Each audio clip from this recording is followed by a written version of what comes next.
Hi, Emily. Can you let me know if you can see the FFA.org website? Yep, I can see it. Awesome. Thank you.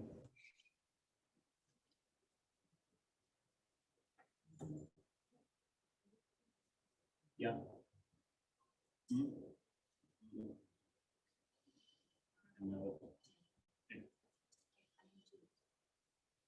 Safe travels. All right, we'll get a little started. Thanks for y'all being patient as that last one went over just a little bit. I don't really have like a formal presentation. This is more of like a dialogue. One, I want to gain information on what areas of these application processes do you need help with? What questions do you have? We can talk to. I can share some experience with. I've judged National Chapter Award, National Proficiency Awards, the national level, kind of give some insight. There's some people in the room, I'm sure, that have done that as well. I can give some insight to how to beef up those applications to what Nationals is looking for. So open the floor. What questions do you have? Or I can also navigate and show you how you get to those applications. Any questions? Yes. Can you show us where to get to that? Sure. Okay. So if you're a chapter that's paying a subscription for AET, it's going to look a little bit different because you can do that through your AET login by going to theaet.com and doing it that way. If you don't, which I think will be more of the majority, go to FFA.org. You're going to want to go to dashboard, and then you would go to teachers and advisors.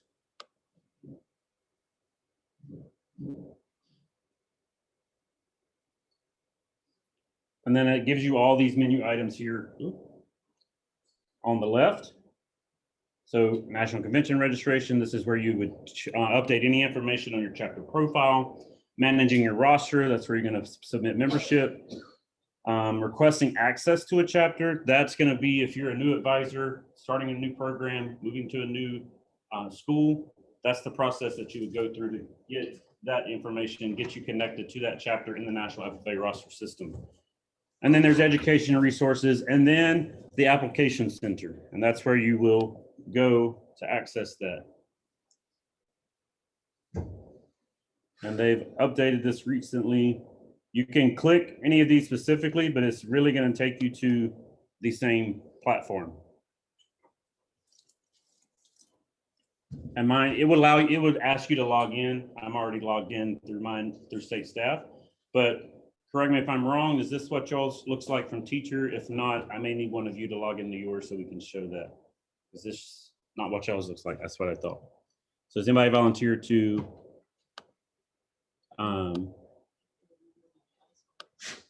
It's auto saved on your computer, right? Yeah, mine too. So that's just Yeah, that takes you, when you click on those, it takes you to AET to fill out those applications. But let me see if I can find. Yeah, I'm closing all the Google Chrome browsers. If you don't mind coming up, I'd appreciate that.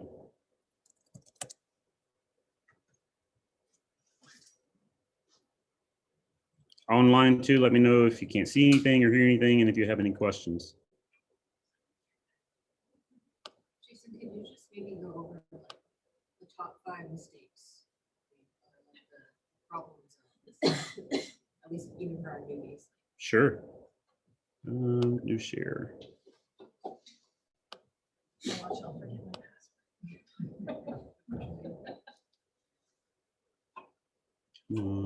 6, so if you 6 tries, I'll be okay. Let's do that and then I'll move it over after you log in.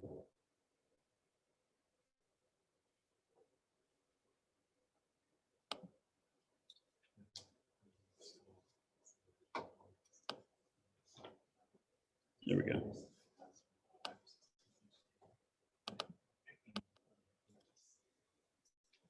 Online, we can see in here except Yes, I will repeat questions. Can we see the login screen on Zoom?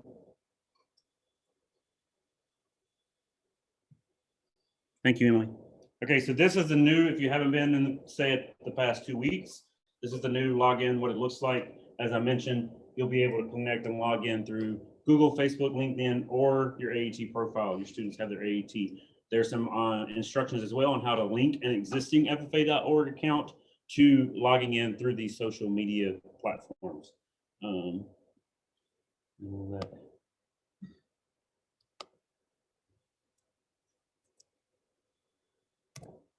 Let you log in.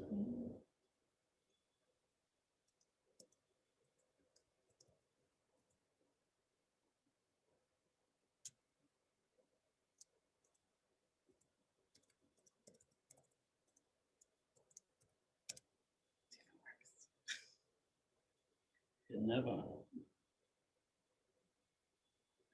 Awesome. So this is what your screen will look at when you log in. You can add an application here. Just like National Chapter is the only one that's not been added. Review existing applications here by category. And then you should be able to search by the year that it's ended.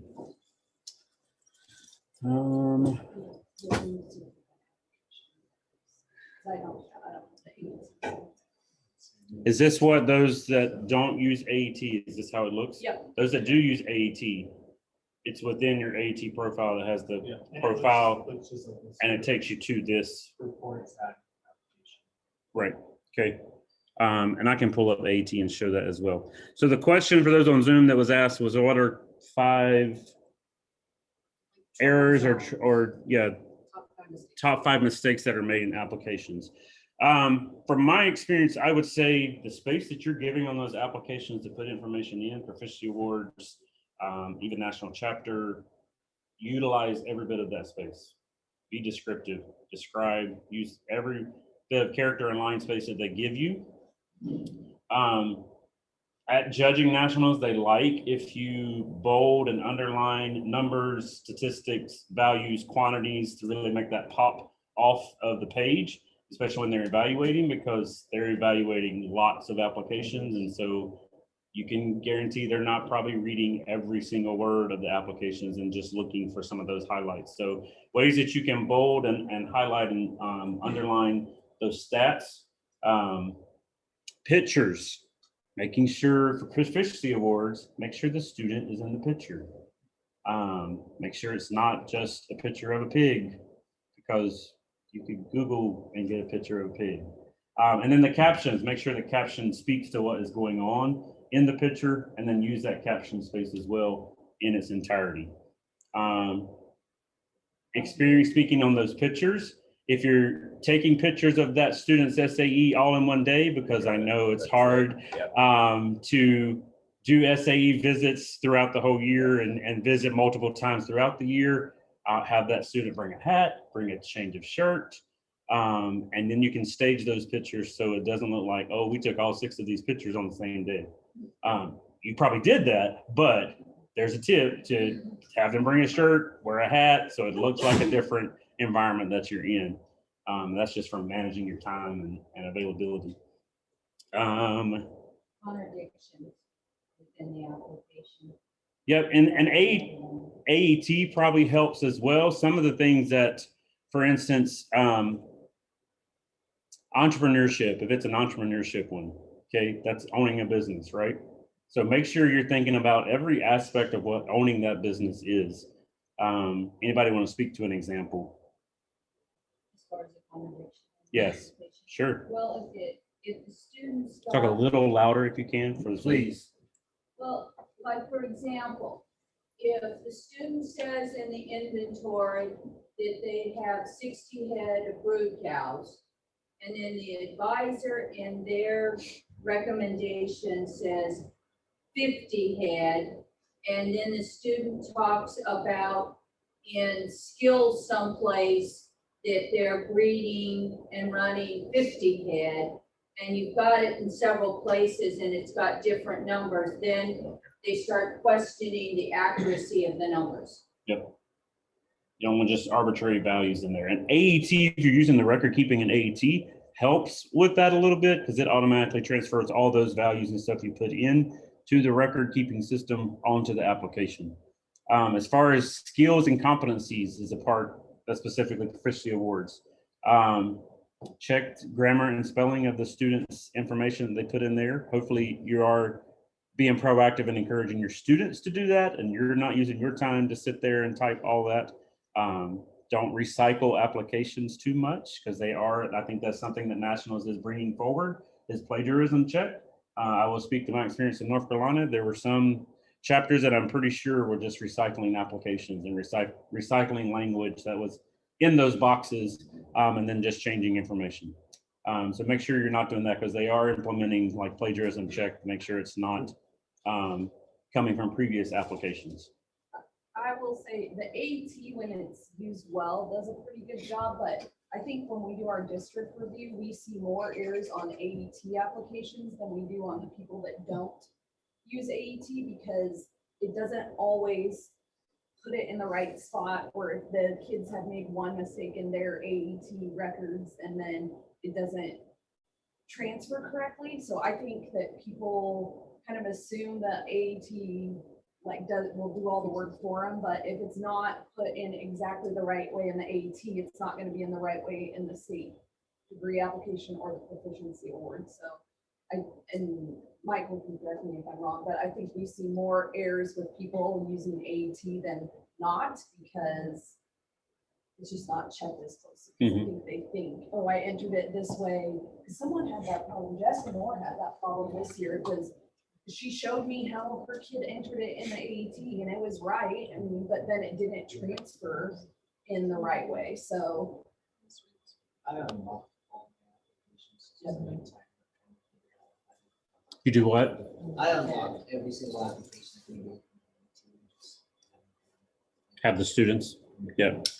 Online, not sure if you could hear that, but one was they unlock all the applications so that the students have access to edit and their information in there. And then that some of the errors at some district reviews were coming from programs that didn't use the AET record keeping, correct? Is that what you were saying? they did. Did I use. think we have more errors from the ones that do because the AET doesn't always seem to transfer it perfectly.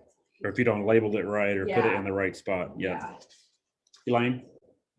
My understanding is that nationals for American degrees are going to start looking at those American degrees closer. And that if those applications that are unlocked that don't have the background on the applications for American, you know, and like Washington doesn't have a state record book and stuff. And so we a lot of times don't have all of that stuff in AET. We just have the application. Are we going to be penalized on that? Are we not going to be able to do that anymore? That's kind of what I'm hearing. When you say not do what anymore? Well, like, you know, like on a lot of our stuff, like since we don't have the state record book, like, so for Americans, I'll just like at the end of the year have the kids, because we're AET chapter, but I don't necessarily use AET for record keeping. The kids do their stuff on their own ledgers and stuff, and then we just put numbers in at the end of the year.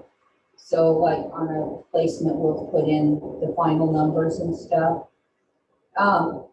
And so everything's filled out on the application correctly and everything, but it's not every month filled in. And so when they do like Americans and stuff, are they gonna accept that? Or are they gonna look at that and penalize our kids or my kids because I don't have it in month by month, like we're actually using AET? In the AET. Okay. I'll have to investigate that.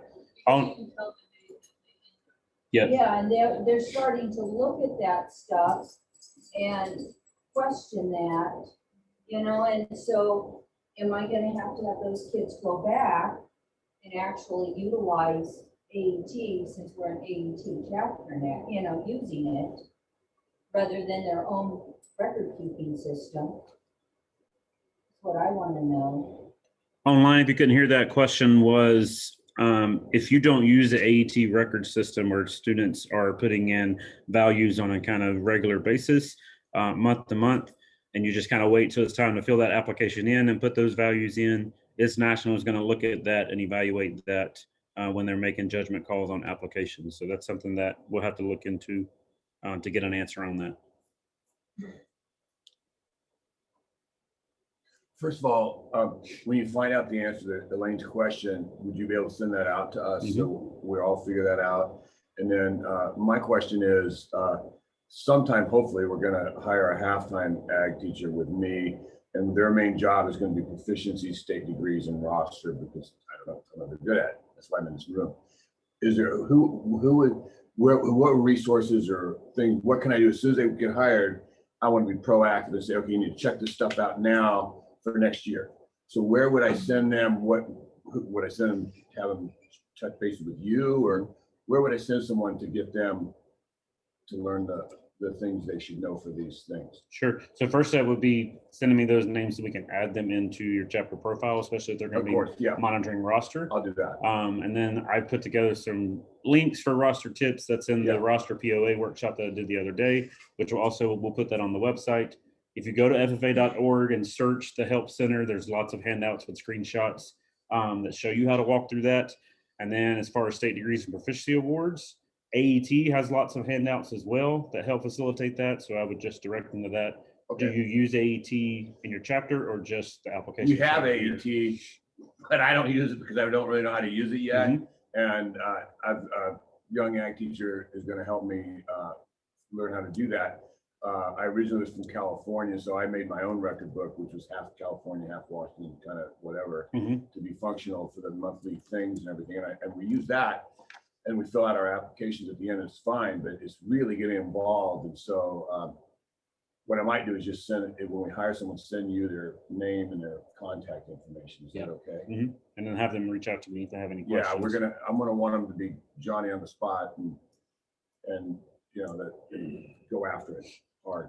And I will say, from the conversations and the times we've met together here at conference, I think I'm going to add a section to the website that has some links, even if it's just directing you to what National or AT already has. Especially new teachers seem to be a little overwhelmed. I remember what it was like to be a new teacher as well. Where do we go to find all this information? And so putting some resources together that, again, will be probably targeted for beginning teachers, but I think would help any teacher, no matter what year of service that you have. I think that's been a common theme, is some kind of how-to guides and navigation and where to go to find this information. I think would be beneficial across the board. Awesome. Thank you. Yep, no problem. Other questions? This was geared around awards, proficiency awards, national chapter award, but we can also talk about state degrees, American degrees, those type of things too. Michael? If you know, on those proficiencies, when you do those efficiencies, what is national on it? I mean, from 0 to 100% or 10% to 85%? I always feel like we can't put 100% on what we achieve because they're still learning and exactly. So what numbers do you want to? Great question. Online, the question was about efficiencies on proficiency award applications. Thanks for bringing that up. That was an area I forgot about. But one, they want to see growth. They want to see that the student has grown from the beginning of their SAE to when they're submitting this application. And then be realistic. You know, you may not ever be at 100% on any of those efficiencies. So be realistic. Don't have a student just put 100% on all these efficiencies and skills, because they probably are not. And my question is that really what they want on efficiencies? They use those as an example, and I judge those. And realistically, to me, those aren't production efficiencies. Because when you look at efficiencies and in the industry, you know, you're looking at efficiencies are changes in EPDs and other industry numbers. And when I've got true production proficiencies, I use numbers that are industry relevant, and I don't use those stupid made up 10, 20, 30% things. I use industry numbers that mean something in industry, And those applications go a lot farther than those that have those other numbers. And I only use those when the kids are crunched for time, or you can't find anything that's numbered. To fill the space. You can't find numbers Right. for. I have never, my applications that have done well at nationals have never been only percentages. Yeah, They've been, I mean, Nicole, I don't even know if Nicole on her American Star app had a percentage, because it just didn't really make Align. sense. I mean, Mhm. like, they're not industry representative. what is 80%? Knowledge A of animal breeding. Yeah, what is that? What the hell does that tell you? Nothing. Well, I would think too, go back to making SMART goals, make sure it is, measurable and specific and relates to the industry. But I would just say, make sure you're also showing growth across that student's SAE as well. And I can look, something else, we can do some workshops on those components of those applications. That seems to be a consensus as well. And maybe pull in some past applications that can be used as kind of a guide or a resource to say, hey, this is what a quality application looks like. This is what you don't want an application to look like. Obviously, making sure we de-identify that across the board. Elaine? I think an area that we get beat up on back there, and if you look at the states that are winning and stuff, is the skills, the standards. Is they've got professional people back there that for states like Georgia, Missouri that are writing theirs, and we're these ag teachers that are lucky to spell our names right sometimes.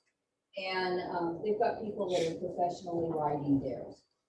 And so when you're writing those skills, and you've got to match standards to skills, we need better examples and better ways of matching, and we need some of those examples and some printed resources that give us a better example of what they're looking for at the national level that says, okay, here's the standard, and this is what matches up what they're looking for at the national level. And we need some of those that those professional writers are using. Not what we think's right, we need what's winning back there. And we need to look at the states that are winning all of the national efficiencies. And we need to slide in and find somebody that's willing to share some of those examples with us. And that's what we do need. I know that's an area we're getting beat up on. Okay, we can definitely put together some resources and lists to help facilitate that That's an area and give some guidance. Sure. Any questions from online? Feel free to put them in the chat.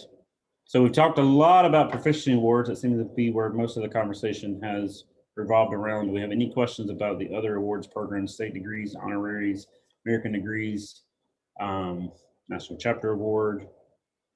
No, again, American degrees are, I think this, one second. Sure. This was the first year of the pre-review, and I think that's going to continue. So that March 15th is that deadline for you to have that American degree application ready to go for us to approve it, us being Denny and I, to approve it to go to nationals, which then they will review. And if you did that this year, you didn't get communication if your application was good. You should have gotten communication if they denoted that there needed to be changes made. And so that will be the same thing moving forward, is that American degree application is completed by March 15th, that you want it to be pre-reviewed by nationals. And then the ultimate deadline is that July or June 15th, when it's due to nationals. And you will get feedback at least 2 weeks prior to that June 15th deadline to be able to make those changes that nationals sends out. Any questions on that? Yes. On the honorary American degree, is that pretty much not accessible unless you have 100% membership in your classes in FFA? It seems like when I saw the application years ago, it's like they had switched from what, like when Gary Park and those guys were filling it out. Is one of the main things you had to have, one of the things you had to have 100% of your students in FFA. Seemed like it, as I read it. Okay. I'll look into that. I don't That would know be prohibitive. specifically. I know you have the honorary American for teacher track and then honorary American for non-teacher track. Yeah, teacher track. Yeah, okay. Thank you, Jason. I'll look at what the criteria is. Thank you. But I know that's also nomination based, and so you fill that out and provide that information for why you're nominating that individual for that specific degree, and then it gets sent to nationals for them to review. So we don't really recognize them as an honorary American degree recipient at the state level. It'll be more they're an honorary degree candidate kind of. I only mentioned it because you had mentioned it. and I Sure, thought yeah, I'd ask. definitely. Other questions? One thing I'll bring out in case you weren't in those conversations, update to the JOT form as far as state degree checklist. Feedback was given that having the checklist as a clickable PDF in JOT form was not as efficient as we had hoped. And so we're going to modify that and put just basically where you fill out a JOT form that has that auto-populated chapter information and student information. And then you'll just say approved, not approved, needs changes. And then an upload browser button for you to upload, which means you'll have to scan that PDF that you do in person as verification of that checklist.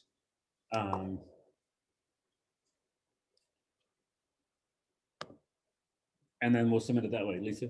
So this year, I think it was a little confusing because it's always been that the list we send you guys is either approved or not approved, and districts got to choose if they let kids Make changes. make changes. Mhm. And so this year, we had the option to click the button with changes, but then I was confused if we were the ones that were supposed to be going through and saying, like, looking at them again to see if they made the changes we suggested. I guess I was a little confused by that, because in the past, what we've done is the list that's come has either said, or at least the list our district has sent, they asked for your approved or not approved list. So we would have, in District 6, we have a review night, like a week or more before it's due. Mhm. And then if it's, and we only let seniors make changes. So we tell juniors if there's any errors, try again next year. Okay. And so we say seniors can make changes. And then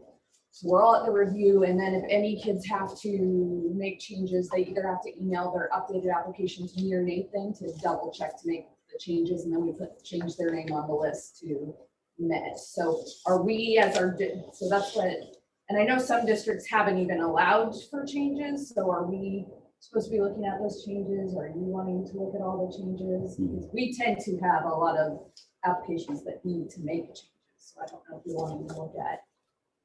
Well, one, I would say Denny handled all that as reviewing that. So, and then obviously, hopefully some of that will merge into the programs manager position as well, because that's what's in that position description for Liz to start working on.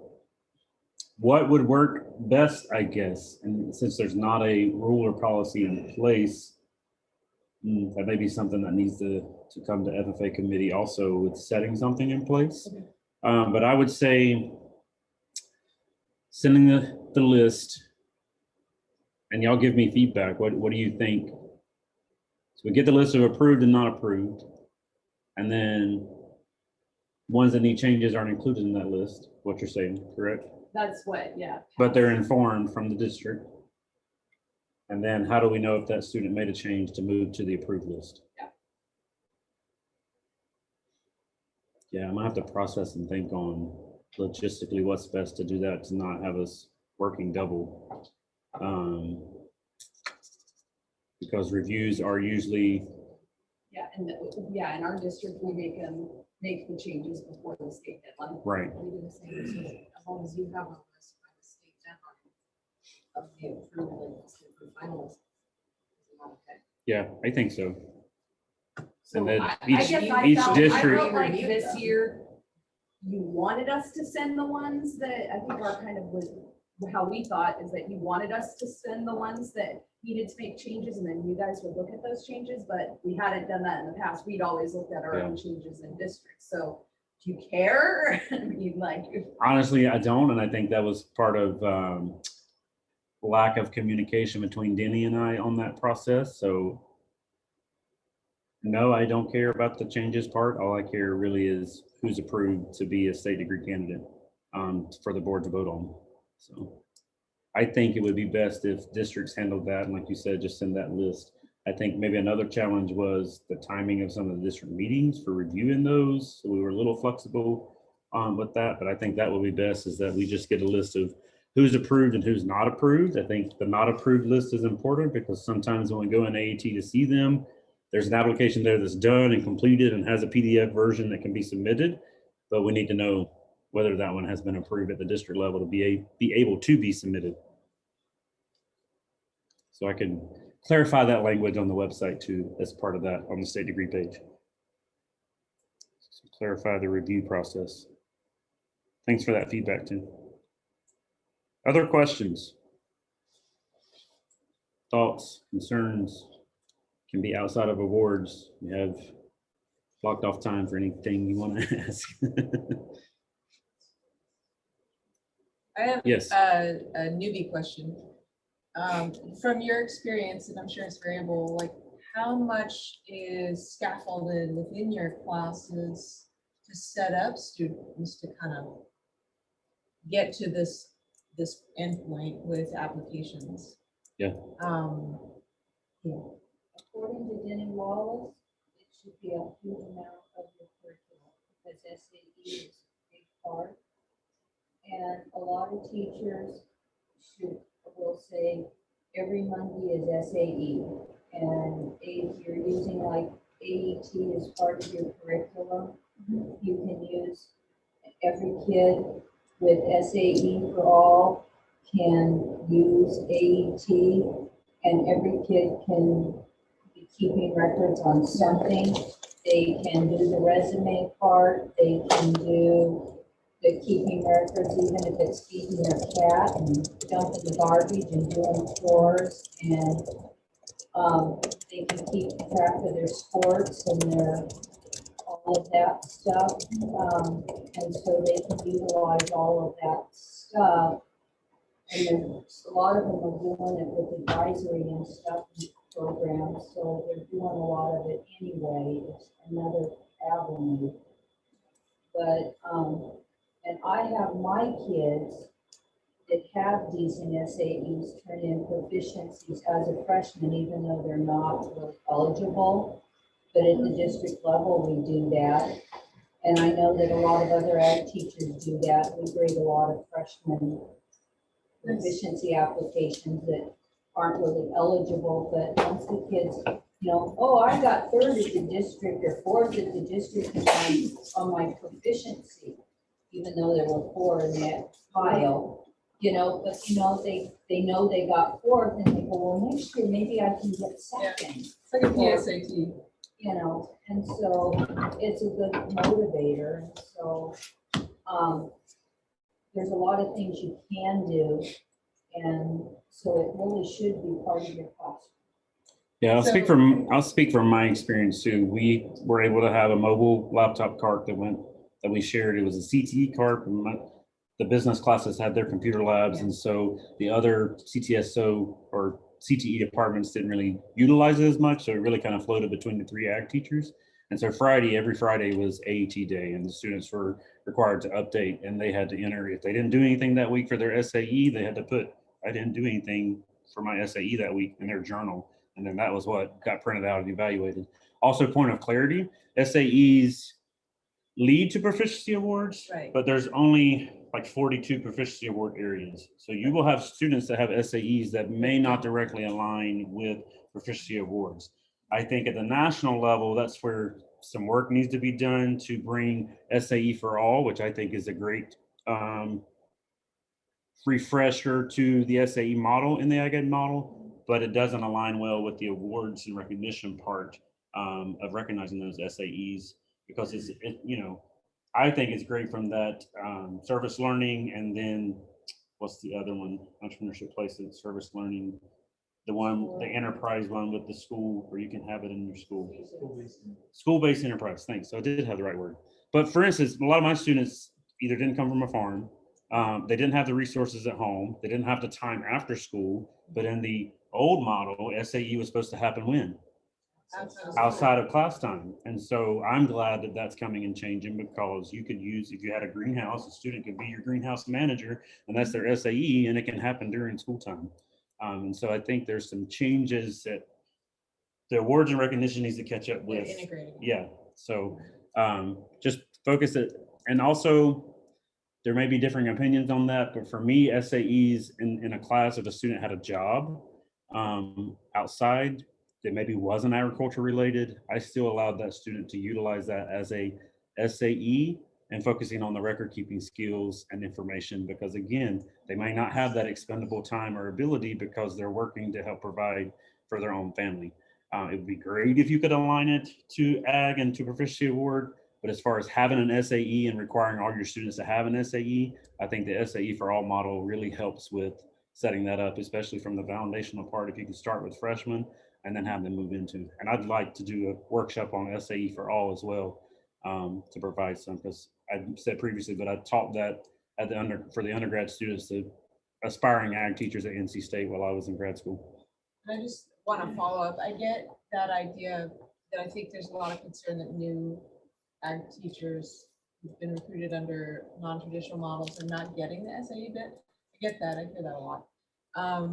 And I want to, personally, I want to do better at that, obviously. So I'm just, in my question, it was more about like what specific maybe skills or troubleshooting you have to do as a teacher in a classroom to support that idea. I mean, it's one thing to go on to the SAE, I get it, the AET program, and they can log their stuff in.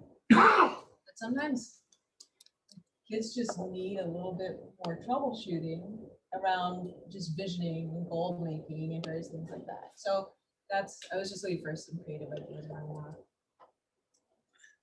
that. I was doing something, I kind of heard you say something that triggered in my head. Did you say that if a student is a greenhouse manager, they can apply for the proficiency award using that as their SAE, or is that? No, I was just saying that that could be SAE options for your students to have I an got it. SAE. Yeah. Kind of to answer your question, one thing I do is in my classes, one day a week, I go to them, they got our video library and they have all these SAE videos. And so we watch one of those a week, and quite frankly, Ty and Alyssa do a fantastic job with our stars in Washington. I think they're just as good, if not better, than the videos that the Nationals has on there. And so it would be nice. I don't know if those are all in one place, but I help them on Facebook and then show them in class. But that if you show kids those one day a week, they get some ideas of things that they can do. And you shared that through the day.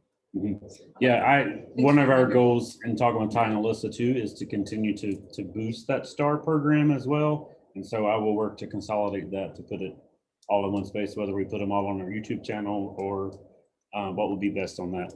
This is something I spoke about in the roster POA. This I used many of my years teaching. It was an AET guide that helped each student basically set up their profile. But we were in a chapter, the whole state of North Carolina. Eventually, they got legislation funding to pay for AET for the entire state. So that's a goal that we can have in Washington too, to get that. But this basically just walks them through how to set it up.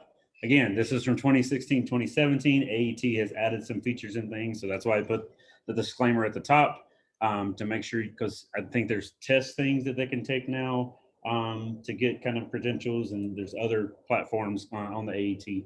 So this is in the roster POA workshop folder, but I mean, it goes through step by step and there's points associated with it. So it was an assignment there. It shows where their journal updates completed each Friday in class. This helped me tremendously with staying on top of SAE and that component. Let's do this. This is challenging too. Oh, I bet Zoom didn't see that. Sorry, Zoom, this is tough to manage both. You can also drop the link into the chat. That's true.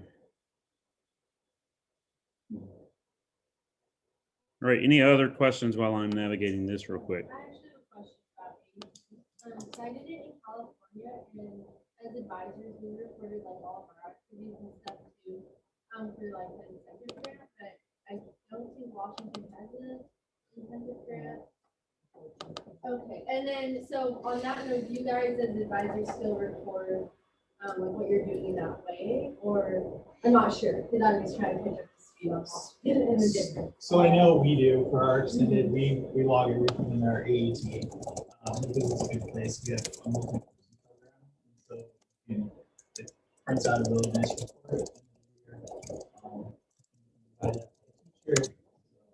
We just use that. We don't have to turn them in, but you know how administration changes in your school districts, and it's always nice to have that. Yeah, and that's what I figured. I just wonder if there was Always an there. official turn-in.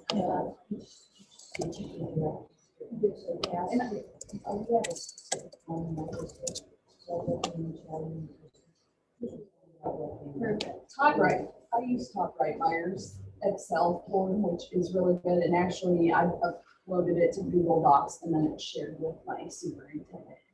So they see, they can go in and look whenever they want, so. It's nice to track it too, so they have a really good job. I wanna negotiate.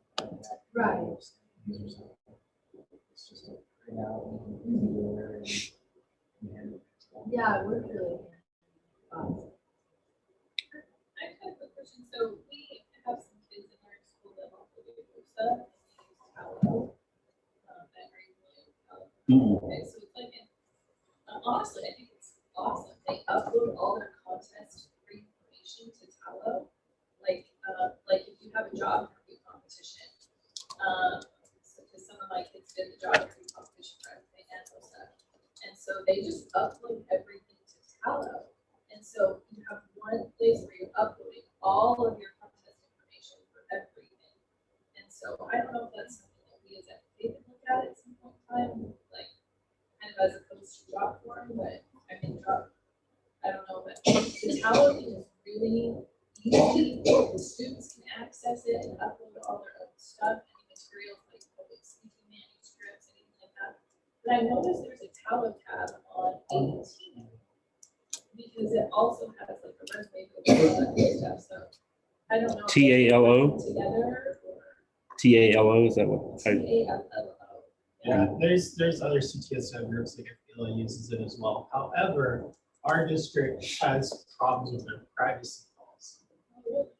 So they didn't even allow their FBLA to use it because it didn't meet the privacy policy or the state of Washington for access to student data. Student information. So I mean, that's something else that I'm sure will change. Because I also noticed that it does have that option on AET now for students. So, yeah. It was just super Okay. easy. We can look into it.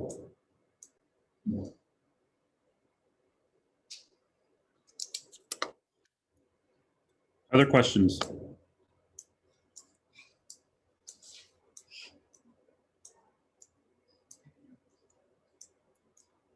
I don't have anything else then, so thank y'all for coming. Thank you. Appreciate it. Jason, for answering your question. I will get some answers to those things and send that out or post it on the website. Thanks for your time. Jason. Thank you on Zoom. Thank you. Thank you. Thanks.